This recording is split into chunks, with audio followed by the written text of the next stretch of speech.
E aí, tudo bem com você? Como é que você passou a semana? Legal que você está aqui comigo em mais um vídeo. Toda semana eu tenho colocado um vídeo com temas poderosíssimos para você. Só perde quem ainda não se inscreveu no meu canal. Vai lá, se inscreve, compartilha o vídeo. Tem tanta gente precisando ouvir falar de Jesus. Seja um canal de bênçãos para os seus amigos. Compartilhe esse vídeo com eles, ok? Mas entrando no assunto dessa semana, gente, será que só eu estou vendo isso? Eu acho que não. Tem muita gente equilibrada que está acompanhando esse alarmismo sobre a volta de Cristo. E está vendo que isso é plano de Satanás para desviar as pessoas dos caminhos de Deus. Eu falo com toda a convicção. O alarmismo da volta de Cristo é plano de Satanás. É sobre isso que nós vamos falar hoje. Abra sua Bíblia ou liga aí a sua Bíblia e vamos ler juntos o que a palavra de Deus diz sobre isso. Evangelho de Mateus, no capítulo 24, a partir do verso 3, a Bíblia diz o seguinte: Tendo Jesus se assentado no monte, os discípulos dirigiram-se a ele em particular e disseram: Dize-nos, quando acontecerão essas coisas? E qual será o sinal da tua vinda e do tempo do fim? No versículo 4, Jesus já nos dá um alerta para ficarmos atentos. Ele diz: Jesus respondeu: Cuidado que ninguém vos engane. E no verso 6, ele continua: Vocês ouvirão falar de guerras e rumores de guerras, mas não tenham medo. É necessário que tais coisas aconteçam, mas ainda não é o fim. E no verso 8 ele diz: Tudo isso será o início das dores. Desculpa, mas eu tenho visto muitas e muitas pessoas indo para a internet falando da volta de Cristo, mas focando somente no alarmismo, no medo, gerando ansiedade e tensão em todas as pessoas. Nós nunca vivemos em um tempo onde as pessoas são oportunistas quanto ao tema da volta de Cristo. É claro que existem aquelas pessoas que falam sobre a volta de Cristo com o coração sincero, querendo a salvação das pessoas, mas tem muita gente que está usando o medo e o alarmismo para ganhos pessoais e interesses egoístas, essa que é a verdade. As pessoas, geralmente, até induzidas por Hollywood, possuem um medo natural por assistirem aqueles filmes de fim de mundo. E quando alguém fala neste tema, elas ficam amedrontadas e acreditam em tudo. Ou pelo menos quase tudo sobre esse assunto. Ainda mais depois dessa pandemia, os pregadores do caos aproveitaram para aumentar o seu número de seguidores, aproveitaram para ganhar dinheiro com os seus vídeos, ao custo do evangelho sensacionalista e alarmista do medo alheio. Preste atenção no que eu vou te dizer. Preste atenção, é muito importante agora. O fim não virá pela gravidade da crise, mas pelo aumento da esperança. E nem será definido pelo crescimento do mal, mas pelas oportunidades do bem. A pregação sobre a volta de Jesus deveria ser pregada com foco na alegria do reencontro com o nosso Deus, e não pautada no medo do fogo eterno. Existe uma diferença muito grande dos sinais das dores, como diz o texto, para o sinal decisivo da proximidade da volta de Jesus. O capítulo 24 de Mateus, citado pelo próprio Cristo, nos esclarece isso. Os sinais das dores são indicativos. Se você observar bem, eles sempre aconteceram desde que o pecado entrou no mundo. E eles se intensificarão perto do fim. Já o sinal decisivo demonstrará que o fim realmente chegou. Primeiro, Jesus fala para a gente ter cuidado, que muita gente iria querer nos enganar, inclusive esses alarmistas. Ele nos dá uma lista dos sinais das dores e nos diz que eles são o princípio do fim. Guerras, rumores de guerras, pestes, fomes, terremotos. Jesus fala da tribulação, do tempo de angústia, da perseguição religiosa, escândalos, traição, ódio, falsos profetas, aumento da iniquidade, a falta de amor. E para reforçar que ainda não é o fim, depois dessa lista, Jesus ainda diz: aquele que perseverar até o fim, esse será salvo. E isso está em Mateus 24:13. Existe um caminho, uma distância entre os sinais das dores e o fim. O verso 13 é claro: se você perseverar passando pelos sinais das dores, aí sim, depois de perseverar, e perseverar indica sentido de tempo, virá o sinal decisivo. Então virá o fim de tudo. Agora, o sinal decisivo e que nos mostra que o fim chegou está em Mateus 24:14. Ele diz assim: e será pregado esse evangelho do reino por todo o mundo para testemunho a todas as nações. Então virá o fim. Esse é o sinal decisivo, a pregação do evangelho a todo mundo. Quer ver um passo a passo? Primeira coisa, vai acontecer os sinais das dores, guerras, pestes, fomes, terremotos, aquela lista que você já sabe. Em segundo lugar, o sinal decisivo, que é a pregação do evangelho a todo mundo. E em terceiro lugar, depois da pregação do evangelho, a volta de Jesus, que é o fim de todas as coisas. E nesse texto de Mateus 24:14, ainda existe uma condição para o fim.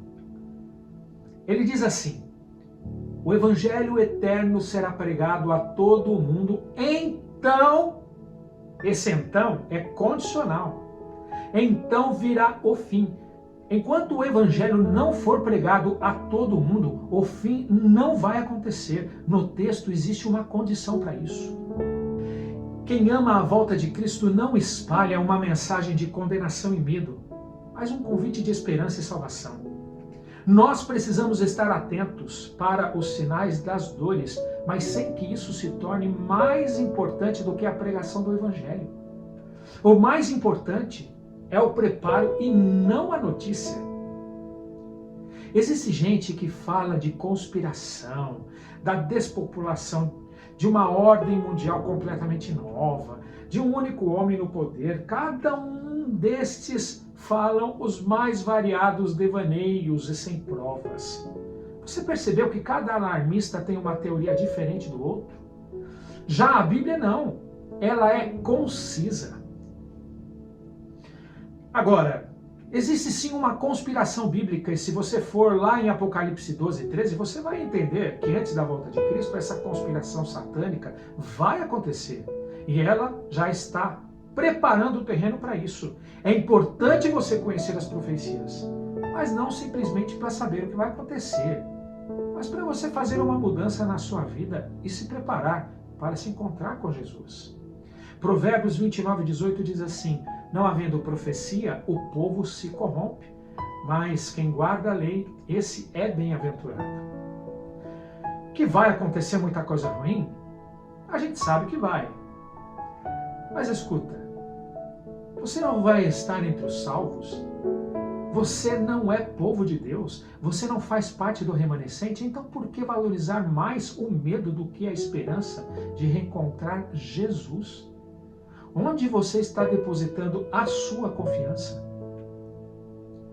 O alarmismo antes da volta de Cristo é plano de Satanás. E eu não estou dizendo aqui que Cristo vai demorar. Os sinais das dores estão aí todos os dias para a gente ver. E a gente também pode morrer. E quando a gente morre, Jesus voltou para a gente naquele momento. E é por isso que temos que nos preparar agora. Mas esse alarmismo vai fazer muita gente se perder. Porque quando as coisas estiverem acontecendo de fato, as pessoas não acreditarão. Agora pasmem, a moda agora é ir para morar no campo. Porque os juízos de Deus começarão a cair nas grandes cidades. Muitas pessoas estão vendendo tudo o que tem para morar no campo. Compram um pedaço de terra e vão morar no campo com medo do fim do mundo. Ok, no campo é realmente muito melhor do que morar nas grandes cidades. Numa proliferação de doenças, por exemplo, no campo é muito mais difícil de se pegar e cada vez mais ficará difícil de se morar nas cidades mesmo. Mas quem vai para o campo não deve ficar insistindo para que as pessoas se mudem para lá. Existem pessoas que não estão preparadas para morar no campo e nem cuidar da terra. E quando elas fazem isso, percebem que deram um passo errado e tentam voltar para trás. E muitas delas voltam porque não aguentam viver no campo. Só que voltam sem esperança em Deus e ainda por cima culpando o Criador por causa do seu erro. Mudar-se para o campo é uma sugestão de Deus que nos foi dada pela inspiração, para criarmos nossos filhos distantes das cidades ímpias, por exemplo. Volto a dizer, foi uma sugestão e existe muito trabalho para se fazer nas grandes cidades. Além do mais, é preciso ter uma estrutura física e emocional para dar esse passo de se mudar para o campo. Um casal estava tendo estudos bíblicos com um pregador do fim dos tempos. Sabe esses alarmistas? Depois de terminar o estudo, decidiram se mudar da cidade para o campo. Impressionados com o que aprenderam e por causa da grande tribulação e angústia que o povo de Deus passará. Só abrindo um parênteses aqui, a Bíblia fala de uma grande tribulação, um grande tempo de angústia que o povo de Deus passará, um pouco antes da volta de Cristo. E você pode conferir isso em Apocalipse 7, versículo 13 a 17, Jeremias 30, versículo 7, Mateus 24, 15 a 21, entre outros textos. Mas voltando ao casal, ele era dentista e ela trabalhava em uma empresa e tinha 2 filhos. Venderam tudo, inclusive o consultório dele, e compraram um terreno onde uma senhora, que era dessa turma alarmista, vendia a terra para eles e ainda os ensinavam a cuidar da terra. Depois de algum tempo perceberam que não tinham estrutura para cuidar da terra, nunca plantaram nada a vida toda. Entre brigas, desgastes e desentendimentos diários, decidiram voltar para a cidade e ao tentar vender a terra que eles haviam comprado, perceberam que o valor não dava para comprar nenhuma casa na periferia da cidade onde moravam antes. Mesmo assim, venderam e com o pouco dinheiro que conseguiram, decidiram morar e trabalhar aqui nos Estados Unidos. Nesse tempo todo, tentando viver no campo, o casal brigava muito. A luta entre eles desgastou o relacionamento completamente. E ao chegarem nos Estados Unidos, sabe o que aconteceu? Se separaram, desfazendo a família. Não podiam nem ouvir falar em volta de Jesus e nem ver igreja pela frente. Se fecharam completamente para as coisas de Deus. E esta história é verídica. Não pensa que foi invenção minha, não. Vocês acham que esse casal foram dirigidos por Deus para se mudar para o campo? Nas coisas de Deus não existe confusão. Muitos serão levados a experimentar um tempo de angústia antecipado. Muitos serão levados a desviar os olhos dos deveres atuais, do conforto e das bênçãos do presente, dadas por Deus, e tomarão emprestados aflições com respeito à crise futura. Isso causará um tempo de angústia antecipado.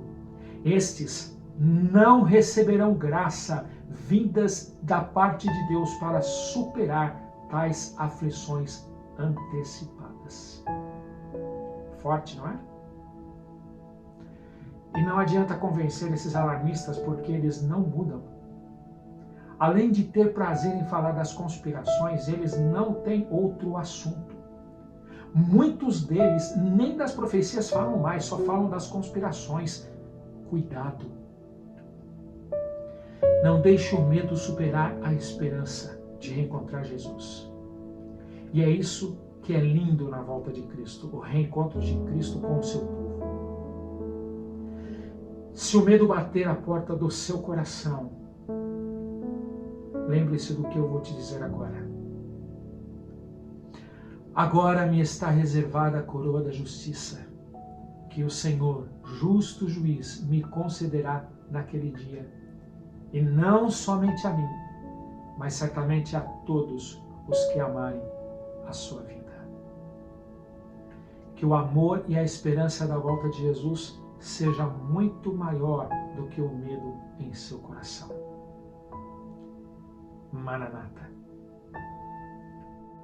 Vamos orar? Senhor, nosso Deus e nosso Pai, nós pedimos ao Senhor discernimento para sabermos exatamente quando o Senhor estará voltando. Nós não queremos dar ouvidos para estes alarmistas que nos levam para um caminho completamente diferente daquilo que o Senhor deseja para nós, que colocam medo no nosso coração. Muito obrigado por tudo, pelo que o Senhor tem feito por nós, em nome de Jesus. Amém, Senhor.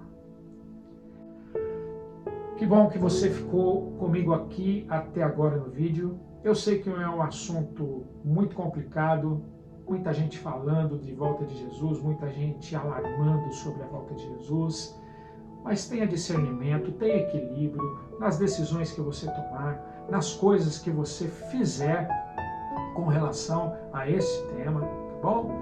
Por favor, se realmente você for ter que ensinar sobre as profecias, ensine sobre profecias e não sobre conspirações, coisas que não são provadas. Se detenha a palavra de Deus e Deus fará tudo por nós lá no final, tá certo? Fica com Deus, um beijo no seu coração, que esta semana possa ser uma semana de paz, muita alegria e descanso no Senhor. Um beijo para você, tchau, tchau.